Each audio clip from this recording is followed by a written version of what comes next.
स्वागत आप सभी का ब्रेकिंग न्यूज चैनल में एक बार फिर से। तो आइए जानते हैं देश दुनिया की तमाम बड़ी खबरों को। पर उससे पहले आपसे निवेदन है कि आप इस वीडियो को लाइक कर दें, शेयर कर दें ताकि हमारा हौसला बढ़ता रहे। मोदी सरकार किसानों को दे रही खेती के सामान और औजार बनाने पर 80% की सब्सिडी, ऐसे उठाएं फायदा। जी हां, किसानों की परेशानी दूर करने के लिए भारत सरकार कई योजनाएं ला रही है और ला चुकी है। इसी कड़ी में सरकार ने किसानों के लिए स्माम किसान योजना को लॉन्च किया है। इस योजना के तहत सरकार किसानों को खेती करने के लिए औजार खरीदने में सहायता करेगी। साथ ही औजारों या संबंधित उपकरण की कीमत में 80% तक सब्सिडी देगी। केंद्र ने कृषि क्षेत्र में मशीनरीकरण को बढ़ावा देने की योजना के तहत राज्यों को 553 करोड़ रुपए जारी किए। देश का कोई भी किसान जो इस योजना के लिए पात्र है, इस योजना के लिए आवेदन कर सकता है।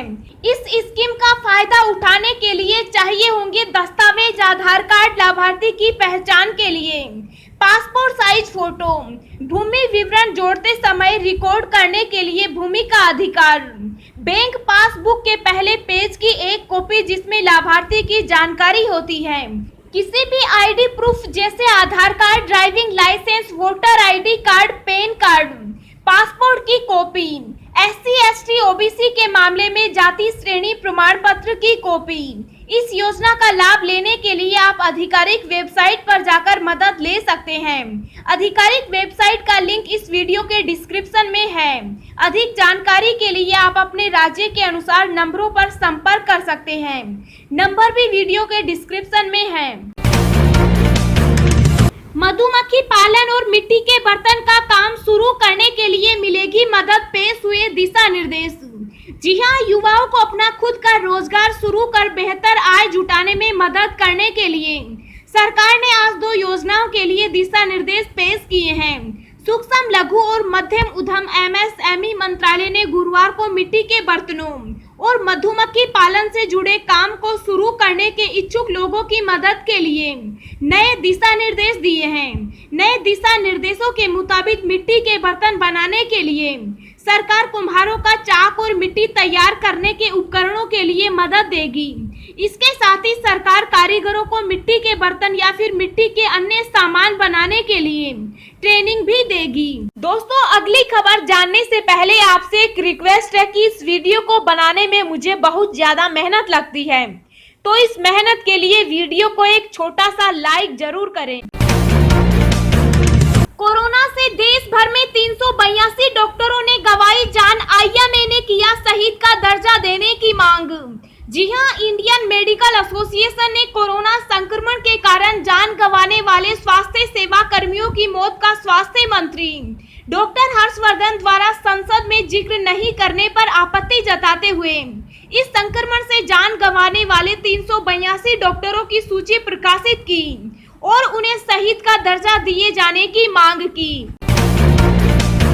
वैज्ञानिक चोम्स्की की चेतावनी, कोरोना कुछ नहीं आने वाली है, ये 2 संकट जो करेंगे मानव सभ्यता का विनाश। जी हां, दुनिया कोरोना से कहरा रही है और इस महामारी से विश्व में करीब 10 लाख लोगों की जान चली गई। लेकिन अमेरिकी भाषाविद और राजनीतिक विश्लेषक नोआम चोम्स्की ने जो दावा किया वह अपने आप में चौंकाने वाला है। उन्होंने दावा किया है कि कोरोना निश्चित ही एक महामारी है, लेकिन यह आने वाले 2 प्रमुख संकटों की तुलना में बहुत छोटा है। DIEM 25 टीवी से बात करते हुए चोम्स्की ने कहा कि कोरोना के कारण लोगों को कई गंभीर समस्याएं हो रही हैं, लेकिन परमाणु युद्ध और ग्लोबल वार्मिंग 2 सबसे बड़े संकट हैं जो मानव सभ्यता के विनाश का कारण बनेंगे। उन्होंने कहा कि जिस तरह से राजनीतिक और आर्थिक स्थिति है, ये 2 संकट दूर नहीं है। टीवी पर श्रीको हावर्ड से बात करते हुए 91 वर्षीय नोआम चोम्स्की ने कहा कि ट्रंप प्रशासन के दौरान कोरोना सत्ता में आया था। इसलिए यह एक बड़ा खतरा माना जा रहा है। कोरोना भयानक है और परिणाम भयानक होगा, लेकिन हम इससे बाहर निकल जाएंगे। जबकि हम इन दो संकटों से बाहर नहीं निकल सकते। अमेरिका की बढ़ती ताकत विनाश का कारण बनेगी। आपको लगता है कि आप किस तरह की दुनिया चाहते हैं? धनवान देश कोरोना वैक्सीन बना सकते हैं, लेकिन दवा कंपनियों ने बॉडी क्रीम बनाना ज्यादा फायदेमंद समझा। उन्होंने कहा कि संयुक्त राज्य अमेरिका ने अक्टूबर 2019 में संभावित कोरोना वायरस की आशंका जताई थी, लेकिन इस पर ध्यान नहीं दिया। मोदी सरकार ला रही है बिजली उपभोक्ताओं के लिए नया कानून, आपको पहली बार मिलेंगे ये अधिकार। जी हां, मोदी सरकार दिवाली से पहले ही बिजली उपभोक्ताओं को बड़ी सौगात देने की तैयारी कर रही है। केंद्र सरकार देश में पहली बार बिजली उपभोक्ताओं के अधिकारों की रक्षा के लिए नया मसूदा तैयार करने जा रही है। मंत्रालय का कहना है कि बिजली उपभोक्ताओं के हितों का ख्याल रखते हुए ही यह कानून तैयार किया जा रहा है। बता दें कि 2 महीने पहले ही उपभोक्ताओं के हितों को ध्यान में रखते हुए मोदी सरकार ने देश में कंज्यूमर प्रोटेक्शन एक्ट 2020 लागू किया था। ऊर्जा मंत्रालय के एक आधिकारिक बयान में कहा गया है कि बिजली मंत्रालय ने पहली बार बिजली उपभोक्ताओं के अधिकारों के लिए नियमों का मसूदा तैयार किया है। पीएम मोदी के जन्मदिन पर व्लादिमीर पुतिन ने भेजा संदेश, कहा आपकी अगुवाई में हर पथ पर बढ़ रहा भारत। जी हां, प्रधानमंत्री नरेंद्र मोदी के जन्मदिन के अवसर पर गुरुवार को रूस के राष्ट्रपति व्लादिमीर पुतिन ने उन्हें बधाई दी। एक संदेश के जरिए पुतिन ने पीएम मोदी की अगुवाई में भारत के आगे बढ़ने और दोनों देशों की दोस्ती और मजबूत होने की कामना की। अपने संदेश में पुतिन ने पीएम मोदी द्वारा सरकार चलाने की कुशलता और रूस के साथ संबंधों को और भी ज्यादा मजबूत बनाने के काम पर जोर देते हुए कहा है कि उनके निजी योगदान का अनुमान लगाना मुश्किल है। रूस के राष्ट्रपति ने पीएम मोदी को भेजे पत्र में कहा है, माननीय प्रधानमंत्री नरेंद्र मोदी, जन्मदिन की 70वीं वर्षगांठ पर मेरी ओर से शुभकामनाएं स्वीकार करें। पुतिन ने लिखा, एक सरकार के मुखिया के तौर पर अपने कामों से आपने देशवासियों के बीच सम्मान और अंतर्राष्ट्रीय प्रतिष्ठा हासिल की है। आपकी अगुवाई में भारत सामाजिक, आर्थिक, वैज्ञानिक और तकनीकी विकास के पथ पर आगे बढ़ रहा है। यूएस का बड़ा ऐलान, सभी अमेरिकी लोगों को मुफ्त में लगेगा कोविड-19 टीका। जी हां, कोरोना वायरस संक्रमण के मामले भारत समेत दुनिया भर में तेजी से बढ़ रहे हैं। केंद्रीय स्वास्थ्य मंत्रालय के ताजा आंकड़ों के मुताबिक भारत में कोरोना मरीजों की संख्या 51 लाख के पार पहुंच गई। वहीं इस बीच कोरोना वैक्सीन को खोजने का काम भी तेजी से चल रहा है। इसी बीच अमेरिकी सरकार ने कोरोना वैक्सीन से जुड़ा एक बड़ा ऐलान किया है। कहा गया है कि सभी अमेरिकी लोगों को कोरोना वैक्सीन का टीका मुफ्त में लगाया जाएगा। दावा किया गया है कि यह टीका जनवरी तक लगवाने की कोशिश रहेगी। क्लच गियर्स का ऐसे करें यूज, इंजन रहेगा दुरुस्त और बढ़ेगी माइलेज। जी हां, आजकल गाड़ियां खरीदना तो आसान है, लेकिन उन्हें ठीक प्रकार रख रखाव करना और ठीक चलाना काफी कम लोग जानते हैं। जी हां, यह कड़वा सच है। यही कारण है कि अक्सर लोग शिकायत करते हैं कि उन्हें गाड़ी से बेहतर परफॉर्मेंस नहीं मिलती, साथ ही माइलेज भी कम मिलती है। पर इन सब के पीछे कई कारण होते हैं, जिनके बारे में हम आपको बता रहे हैं। बार बार क्लच का इस्तेमाल करना, गाड़ी चलाते समय बार बार क्लच का इस्तेमाल करना फ्यूल की खपत को बढ़ा देता है और साथ ही क्लच प्लेट्स को भी भारी नुकसान पहुंचाता है।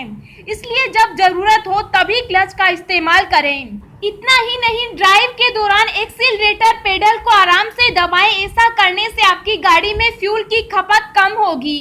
गाड़ी चलाते समय लोअर गियर में आना पड़े तो एक्सीलरेटर बिल्कुल ना दबाएं, क्योंकि ऐसा करने से फ्यूल की खपत बढ़ जाती है और माइलेज में गिरावट आने लगती है। दोस्तों, अगर आप भी अपनी कार की माइलेज में इजाफा चाहते हैं तो आज इन बातों पर गौर कीजिए, आपको नतीजे बेहतर मिलेंगे। एयर प्रेशर का सही न होना, अगर आप अपनी गाड़ी के टायर्स में रेगुलर एयर प्रेशर सही नहीं रखते तो यह कम माइलेज का एक बड़ा कारण है। इसलिए हफ्ते में 2 बार टायर प्रेशर चेक कराएं। ऐसा करने से गाड़ी की माइलेज बेहतर होगी। समय पर सर्विस न कराना, अक्सर लोग अपनी गाड़ी की समय पर सर्विस नहीं कराते। कई बार सर्विस लैप्स हो जाती है और इंजन बिना सर्विस के चलता रहता है। एक अचानक गाड़ी ब्रेकडाउन का शिकार हो जाती है। इसलिए समय पर सर्विस कराने से न सिर्फ वाहन की लाइफ बढ़ती है, बल्कि ब्रेकडाउन की समस्या भी नहीं होती। फालतू सामान रखने से बचें। लोग अपनी गाड़ी में फालतू सामान रखते हैं, जिसकी वजह से गाड़ी का वजन बढ़ जाता है और ऐसे में इंजन को ज्यादा ताकत लगानी पड़ती है, जिसकी वजह से फ्यूल की खपत भी बढ़ जाती है। इसलिए कार में फालतू सामान रखने से बचें। अब हम आपको अगले 24 घंटों के संभावित मौसम पूर्वानुमान के बारे में बता रहे हैं।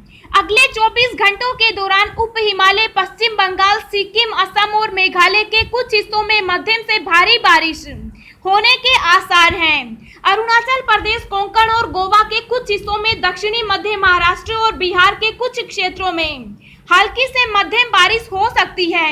इन भागों में एक दो स्थानों पर कुछ समय के लिए भारी वर्षा के भी आसार हैं। अंडमान व निकोबार द्वीप समूह, तटीय कर्नाटक, उत्तरी आंतरिक कर्नाटक, केरल, तमिलनाडु, आंध्र प्रदेश के कुछ हिस्सों में, तेलंगाना, लक्षद्वीप, पूर्वी उत्तर प्रदेश, मध्य प्रदेश के कुछ हिस्सों में, दक्षिणी पूर्वी राजस्थान और शेष पूर्वोत्तर भारत में हल्की से मध्यम बारिश की उम्मीद है। ओडिशा, गंगीय पश्चिम बंगाल, विदर्भ, मराठवाड़ा और गुजरात के कुछ हिस्सों में और उत्तराखंड में कहीं-कहीं हल्की बारिश हो सकती है।